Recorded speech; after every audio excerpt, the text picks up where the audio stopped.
Nilda, é um prazer estar aqui conversando com vocês hoje. Me conhecem por Célia Gallardo, mas eu me chamo Araceli Gallardo. Nasci em São Miguel do Oeste, mais precisamente no interior de São Miguel do Oeste, Linha Pérola, uma comunidade do interior da agricultura. Meus pais eram agricultores, né, quando eu nasci, e do 0 até os 8 anos eu me criei nessa comunidade. Então, meus primeiros contatos com a bola foi acompanhando meu pai, pelos jogos da comunidade. Aí eu jogava com os meninos, foi meu pai que me levava, ele sempre foi um jogador e treinador nessas comunidades e gostou muito disso. E eu aprendi, comecei a jogar com ele e com a minha irmã no pomar de casa lá, com as árvores feitas como goleiro. E então, meu pai no gol, eu e minha irmã brincando de drible. Ela não nasceu para jogar futebol, mas eu digo que ela me ajudava, porque para eu não apanhar dela, eu tinha que aprender a driblar. Então, esse foi o meu primeiro contato com a bola, até me transferi para a cidade de São Miguel do Oeste aos 8 anos, e cidade, né, a nossa metrópole lá do Oeste, e começar a treinar nas escolinhas do município. Naquele tempo eram mais com meninos, né, porque não tínhamos tanto acesso, não tínhamos muitas meninas que praticavam esporte naquele momento, então eu comecei a treinar com os meninos da minha idade. Com as escolinhas ali de São Miguel, eu tive a oportunidade de participar da escolinha do Grêmio de Porto Alegre e treinar lá por um ano no futebol de campo. Então, seria com uma equipe feminina na escolinha. Então, em 2001, quando eu tinha 12 anos, foi quando eu me transferi para Porto Alegre, deixei assim meus pais, minha irmã, minhas irmãs, e fui morar com os meus avós. Eu fiquei por um ano em Porto Alegre, foi uma experiência de vida muito válida, porque além de eu treinar lá, essa experiência de viver longe dos pais, acho que fez com que eu amadurecesse muito, muito cedo. Fiquei por um ano e depois retornei para São Miguel, porque com 13 anos eu ainda não podia fazer parte da equipe juvenil do Grêmio, porque era só a partir dos 14 anos. Então, meu pai e minha mãe decidiram que seria melhor eu voltar para casa. E então foi quando eu comecei a atuar pela equipe de São Miguel, jogava com meninos torneios e também com uma equipe feminina de São Miguel, torneios na região. Foi quando o Campoerê me viu jogar e me convidou para fazer uma Olesc por eles, Quilombo me viu jogar e me convidou para fazer o torneio a nível estadual, até que um desses torneios, o Éder Popioski, treinador do Quat Popioski naquele tempo, hoje a Associação Femalha Futsal, uma referência no futsal feminino, me convidou para fazer parte da equipe no ano seguinte, e foi daí, então, já seria no ano 2003. Então, foi quando eu me transferi de São Miguel para Chapecó, definitivamente, e desde então, só volto para casa para visita. Quando eu fui para Chapecó, assim, eu tive uma experiência de 4 anos em Chapecó, e depois fui jogar para o Kinderman em Caçador, fiquei por 2 anos lá e retornei para Chapecó, ficando outros 3. Então, fazendo uma etapa em Chapecó no total de 7 anos, que foi a equipe mais longeva que eu tive na minha carreira como jogadora. E tive a oportunidade de conquistar todos os títulos possíveis com Chapecó como jogadora, todos os títulos possíveis como caçador nos 2 anos que eu estive lá. E como eu já estava formada naquele tempo, que me formei em fisioterapia primeiramente, surgiu a oportunidade de participar, de jogar para o Burela da Espanha. Então, com 21 anos, não, em 2011, com 23 anos, foi quando eu me mudei para a Espanha para ter essa experiência internacional. Então, desde então, não retornei mais para o Brasil para jogar, e levo a minha carreira internacional desde então. Participei pela equipe do Burela da Espanha e já no ano seguinte eu fui convidada para vir para a Itália. E aqui na Itália passei por 8 anos jogando a Liga aqui como jogadora. Participei por grandes clubes aqui importantes, fui campeã da Copa Itália, campeã da Liga, campeã da Supercopa, 3 vezes cada um desses títulos, uma carreira bastante importante aqui no que diz respeito a títulos, e encerrei minha carreira em 2021 voltando para o Burela da Espanha. Então, essa foi a minha trajetória e a sorte que eu tive de poder participar de grandes ligas, né? Antes de encerrar minha carreira de jogador. Foi a Liga no Brasil, na Itália e também na Espanha. O meu último ano no Brasil foi quando eu recebi a chamada da seleção brasileira. Representei a seleção brasileira no Sul-Americano, que foi na Venezuela, fomos campeãs com a seleção brasileira do Sul-Americano. E em dezembro de 2011, fui chamada para jogar o Mundial de seleções com a seleção brasileira, que foi no Brasil também, fomos campeãs. Aí foi quando eu realizei o meu sonho de criança, que quando eu ia para a escola e tinha lá a pergunta: o que você quer ser quando crescer? Eu lembro que a minha resposta era ser jogadora da seleção brasileira. Então, em 2011, foi quando eu consegui realizar esse sonho. Acho que foi o auge da minha carreira como jogadora, porque é o sonho de cada um que começa no esporte aí, é o sonho de vestir a camisa da seleção e ser campeã mundial. Então, ainda dava um sabor mais especial por isso, e é uma coisa que eu levo com carinho na minha memória e vai ficar para sempre. A lesão importante foi no ano de 2010, e foi no ano anterior que eu fui à seleção brasileira, e eu tinha acabado de receber a chamada para a seleção brasileira em 2010, e uma semana depois, na final do estadual catarinense, em Chapecó, eu tive uma lesão de cruzado anterior, que me afastou das quadras naquele período por 7 meses. E eu lembro que no momento da lesão, em quadra, durante o jogo, chorei muito porque doeu muito, uma lesão que para mim foi muito dolorida, mas também já naquele momento eu sabia que o meu sonho de ir para a seleção brasileira seria adiado. Então, felizmente, eu pude retornar em 2011, fui chamado novamente e pude ir pela primeira vez, né? Mas, sim, é uma das partes mais difíceis do esporte. E em 2010 eu tive minha primeira lesão importante, em 2011 tive que refazer uma cirurgia de menisco, e em 2020 tive uma outra cirurgia de menisco, que acabou depois levando a minha quarta cirurgia no joelho, que foi um transplante de menisco, e aí tendo que pendurar os tênis e deixar a minha carreira como jogadora precocemente, com 32 anos. Não gostaria de ter podido jogar por mais tempo, antes de me tornar treinadora, era um dos objetivos meus tornar treinadora, depois que eu deixasse de jogar, mas eu não imaginava que isso aconteceria tão cedo. Mas, enfim, fico feliz por ter podido dar continuidade no esporte com essa minha carreira de treinadora, mas com certeza foi um dos momentos mais duros aí nessa minha vida do esporte. E se eu considerar a lesão do transplante do menisco em 2021, que eu fiz, quando eu fui nos médicos, eles falaram que eles não podiam garantir a minha volta às quadras. Então, quando eu fiz a lesão, quando fiz a cirurgia, comecei a recuperação, eu me dei conta que eu não ia mais conseguir voltar a jogar, e eu passei, eu posso dizer, por um período de luto nesse período, porque eu ver os jogos, vídeos dos meus gols, dos meus jogos, me fazia emocionar, eu tive que ficar um período sem ver, porque isso me deixava muito emotiva. Mas, felizmente, depois disso, com essa minha nova carreira de jogadora, pude substituir algumas sensações. Nunca é o mesmo que fazer um gol. A diversão não é a mesma, a pressão é totalmente diferente, a tensão que se vive aí do lado, na linha lateral da quadra, mas é um modo de eu continuar no esporte e continuar fazendo o que eu gosto. Quando eu cheguei aqui na Itália, aqui que eu comecei a ver a possibilidade, ou pensar em ser treinadora no futuro. Então, quando eu estive aqui, muito antes de eu parar de jogar, em 2017, eu comecei a fazer o primeiro curso que era necessário aqui para ser treinadora. Em 2018, eu fiz o curso de máximo nível aqui, que é necessário na Itália. Então, em 2018, quando eu ainda não sabia quando eu ia parar de jogar, eu já tinha toda as certificações necessárias caso eu precisasse ou começasse a atuar como treinadora. E, além disso, eu já estudava, fazia outros cursos. Eu lembro que eu anotava os exercícios que eu gostava dos meus treinadores e já fazia ali uma espécie de banco de dados para mim. Mas, claro, quando isso aconteceu, eu tive a oportunidade e a felicidade que eu deixei de jogar quando estava no Burela, e o presidente do Burela, o diretor esportivo, já me ofereceu o cargo de auxiliar técnica no Burela. Então, foi uma transição muito rápida das quadras de jogadora para participar da comissão técnica, e já no meu primeiro ano pude acompanhar e fazer parte da comissão que ficou campeã da Supercopa da Espanha e da Champions League, né, do Europeu de Clubes. E, além disso, toda a experiência que seguir um ano como segunda treinadora me deu para, no ano seguinte, quando eu virei realmente treinadora, vindo aqui para a Itália, subindo o tic-tac da Série A, foi uma bagagem que me ajudou bastante. A gente teve a felicidade de ver o Falcão jogar, né? A gente fala muito de Messi, Cristiano Ronaldo no futebol de campo, mas quem é dessa época também teve a felicidade de ver o Falcão jogar, e talvez até o Ricardinho, que é um jogador europeu, que foram os grandes nomes do futsal. E eles levaram o futsal para as nossas casas, né? O Falcão, eu lembro que nos jogos do domingo de manhã que passavam no Globo Esporte, se não me engano, domingo de manhã, fazia que todos os brasileiros estavam ali ligados. E o esporte do futsal também, eu lembro quando eu fiz meu TCC na faculdade, ele é o esporte mais praticado no Brasil, pela gente ter a facilidade dos parques, das praças, das quadras, das escolas. Então, o futsal sempre fez parte da vida do brasileiro.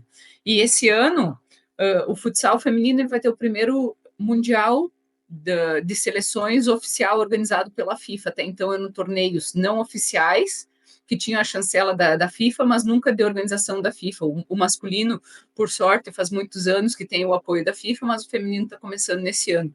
E isso é um passo muito importante para a nossa modalidade, porque a gente ainda tem o sonho de se tornar olímpico, mas para se tornar olímpico a gente precisa ter o apoio da FIFA com essas competições como Europeu, Copa América e Mundial oficiais, para que, quem sabe, logo a gente não consiga ver o futsal aí nas Olimpíadas. Tivemos a sorte de ver a Marta, né?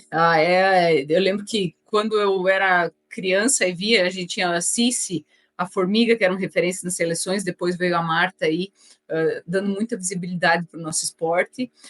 Mas hoje o que eu vejo é que ainda nos falta muitas figuras femininas por parte das comissões e por parte das diretorias.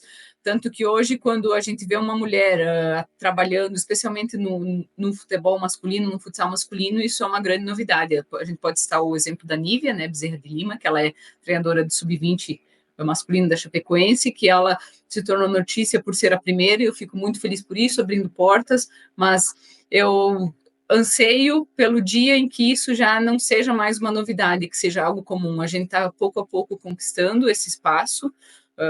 Um dos meus sonhos é me tornar treinadora da Seleção Brasileira de Futsal e treinar uma equipe de alto rendimento masculina. Então, eu espero que pouco a pouco isso não seja mais uma novidade, que a gente consiga ter as mesmas oportunidades, e então daí vai caber a nós mostrar a nossa competência, se podemos ou não, mas estamos pouco a pouco conquistando o nosso espaço. O esporte foi o que me proporcionou tudo que eu vivi até hoje, a nível cultural. Eu vivi na Espanha, vivi na Itália, então isso me proporcionou viver essas culturas, aprender outros idiomas. Estando aqui na Europa, consegui aprender também a falar o inglês. E além de conhecer esses países, eu tive a oportunidade, faz 2 anos, de participar de um stage, um clinic de treinamentos na Austrália e Nova Zelândia, a convite de um centro esportivo italiano. Nessa próxima pausa de julho, tem o convite de uma escolinha americana, que gostaria que eu fosse para Portland também dar treinamentos e falar sobre futsal. Então, eu acho que viajar e conhecer outras culturas nos abre muito a mente e a cabeça. Então, eu sou muito felizarda por ter tido essa oportunidade de vivenciar outras coisas, de poder agregar o meu trabalho a viagens, ao lazer. Eu não me imaginava tão cedo poder ir para a Austrália e para a Nova Zelândia, por exemplo, pude conhecer 2 países que às vezes a gente não pensa em viajar, e pude trabalhar e ter lazer desse modo. Então, o futsal me proporcionou muito vivência, experiência, emoções que só o esporte pode nos dar, mas toda essa parte aí de conhecimento que eu acho que só enriquece aí a nossa vida e a nossa caminhada.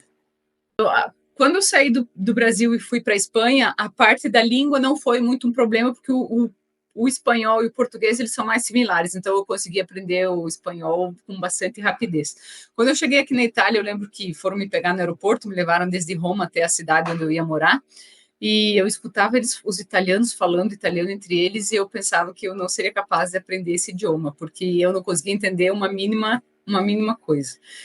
Mas, enfim, depois de 5 meses, eu lembro que eu já comecei a dar a minha primeira entrevista. Demorou uns 2, 3 meses para conseguir entender, estudando, autodidata, estudando em casa, assim, e depois 5 meses eu já falava de modo fluente.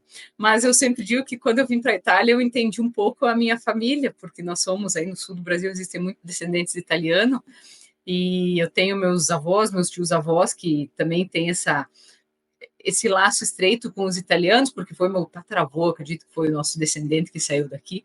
E quando eu cheguei aqui, eu entendi um pouco eles, porque eles são pessoas assim mais fechadas, talvez, não sei se ranzinza é o nome, mas dizer um bom dia, assim, com a cara fechada, não são muito espontâneos.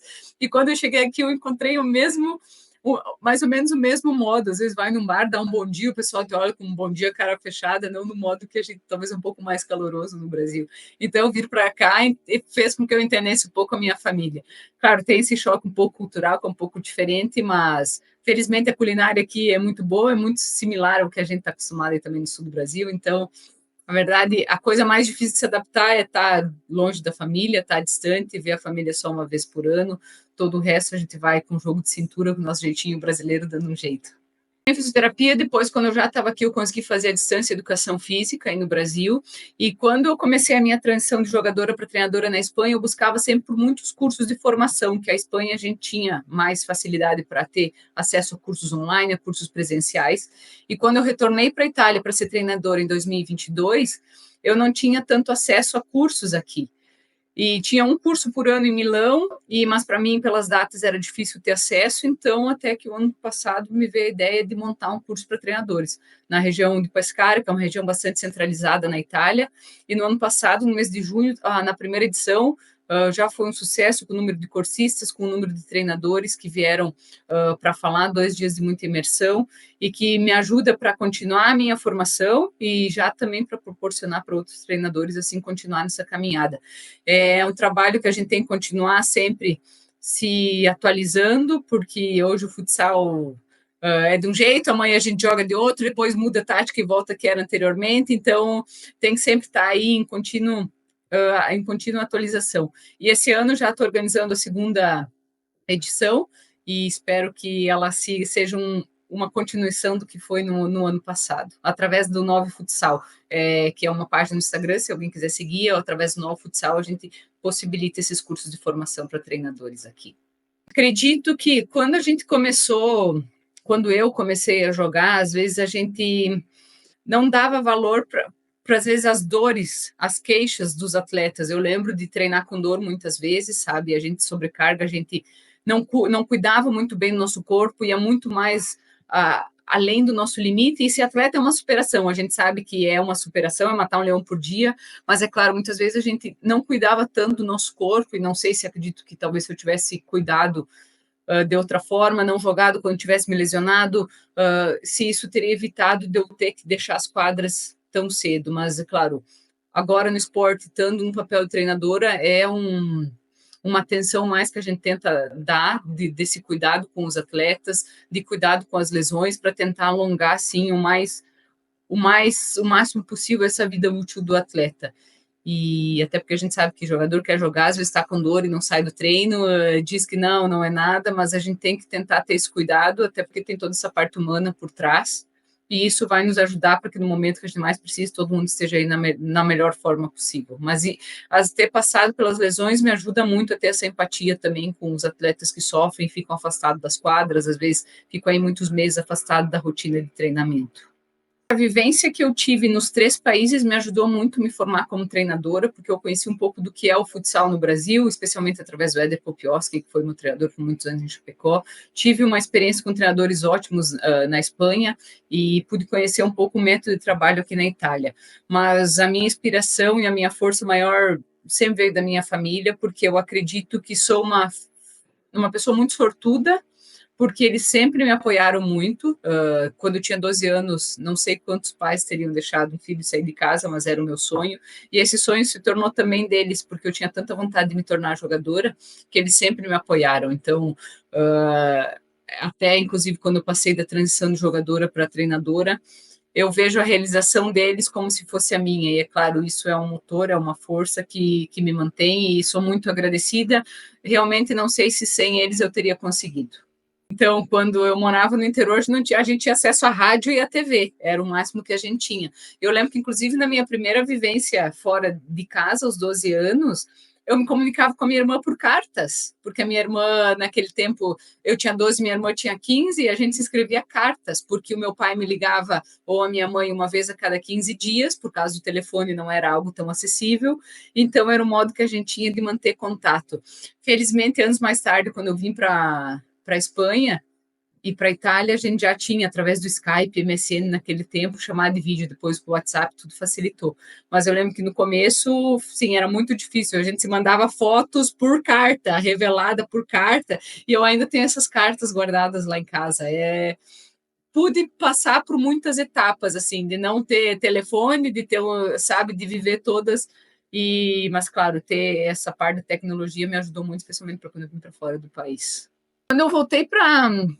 Quando eu saí da Espanha, como meu primeiro ano de auxiliar técnica, eu tive o convite da equipe do Tic Tac aqui da Itália, que é uma equipe da Série A, para eu estar à frente do projeto deles, tanto com o Sub-19 como na equipe adulta. E em 2 anos à frente da equipe do Tic Tac, nós chegamos em 3 finais, 2 finais da Liga Nacional e uma final da Copa. E no meu primeiro ano já aqui como treinador, eu fui indicada entre as 3 melhores treinadoras do campeonato, e na temporada passada eu fui escolhida como a melhor treinadora do campeonato. Então, claro, isso me deu uma visibilidade muito grande, eu acho que, além dos resultados, foi esse prêmio individual me deixa muito feliz, porque foi uma transição não simples deixar de jogar para ser treinadora, e isso me abriu portas para assumir esse projeto da Roma. É uma equipe que hoje está na Série B do Campeonato Italiano, com a ambição de chegar na Série A e que em alguns anos de poder competir aí pelos principais títulos na Itália. Então, hoje, a minha função é ser treinadora da Roma e o principal objetivo para essa temporada é que a gente consiga subir para a Série A. E espero no futuro, a longo prazo, aí o meu grande sonho é chegar a ser treinadora da seleção brasileira e treinar também uma equipe masculina de alto nível. Nossa vida de treinador ou de esportista de elite é uma vida de nômade, né? Hoje eu me vejo aqui, num futuro próximo, mas, na verdade, eu estou muito aberta porque eu sei que daqui a pouco a melhor oportunidade para mim pode ser no Brasil e tendo minha família aí, eu sei que é uma coisa possível e talvez eu me veja aqui por alguns anos ainda, talvez ano que vem estou voltando para o Brasil. Na verdade, o futsal, o esporte em si é bastante incerto e a gente tem que aproveitar as oportunidades no momento que elas aparecem. Assim, o Brasil, um dos meus sonhos é treinar a seleção brasileira, tenho minha família aí, e nunca sabe se antes ou depois o bom filho a casa torna, né? O ditado não se torne realidade. Agora, que é o meu 4º ano, existe, mas eu te digo que os meus primeiros anos foram bem complicados, porque quem determina o meu horário de lavoro sou eu mesma. Então, se a gente não consegue ser um pouco regrado, eu acabo respirando futsal do momento que eu acordo de manhã até a hora de dormir, sabe? Porque é gravar treinos, ver treinos, estudar adversário, estudar jogo. Então, é uma coisa que, se a gente não toma cuidado, a vida é só para isso. Então, agora, com um pouco mais de maturidade e estando um pouco a situação um pouco mais tranquila, porque já tenho um pouquinho de experiência, não muita, mas já não é o meu primeiro ano, então pelo menos um dia da semana eu tento desconectar, gosto de ler coisas que também não sejam só futsal. Gosto muito dos discos de vinil, sabe, assim, dos Beatles, Fleetwood Mac, essas bandas um pouco mais antigas que me relaxa muito. E aqui na Itália eu tenho a possibilidade, como aqui é muito fácil o transporte público, passear bastante, então quando tem dia livre para visitar algum lugar novo, dar um passeio, que é isso que ajuda também a gente a ficar um dia off do futsal para depois ter um pouco mais de energia para os outros dias. Mas é um trabalho que eu gosto muito, então não pesa, mas claro, só para ter um cuidado para que isso não seja 24 horas por dia, todos os dias da semana. Vemos que, felizmente, em um mundo que hoje já vê a mulher com a possibilidade de jogar futebol, mas sim, eu ainda sei que existe um pouco de preconceito, mas o lugar de mulher é onde ela quiser, e às vezes é muito importante, sobretudo, ter o apoio da família, né? Porque às vezes o pai e a mãe escolhem que o menino tem que ser jogador de futebol, o menino tem que ir para dança, e quando às vezes a criança tem menos oportunidade de escolha. Mas o importante é que a gente apoie qualquer que seja o que o menino ou a menina queiram fazer. Fico feliz que hoje já não é uma novidade. Existem muitas escolinhas de futebol para meninas em São Miguel do Oeste, em Chapecó e ao redor do mundo. E, assim, acredite nos seus sonhos, porque eu tinha esse sonho de me tornar jogador de seleção brasileira e consegui, porque eu sempre acreditei que fosse possível, mesmo jogando em um período onde eu não tinha muitas meninas que eram minhas companheiras. Então, tudo é possível.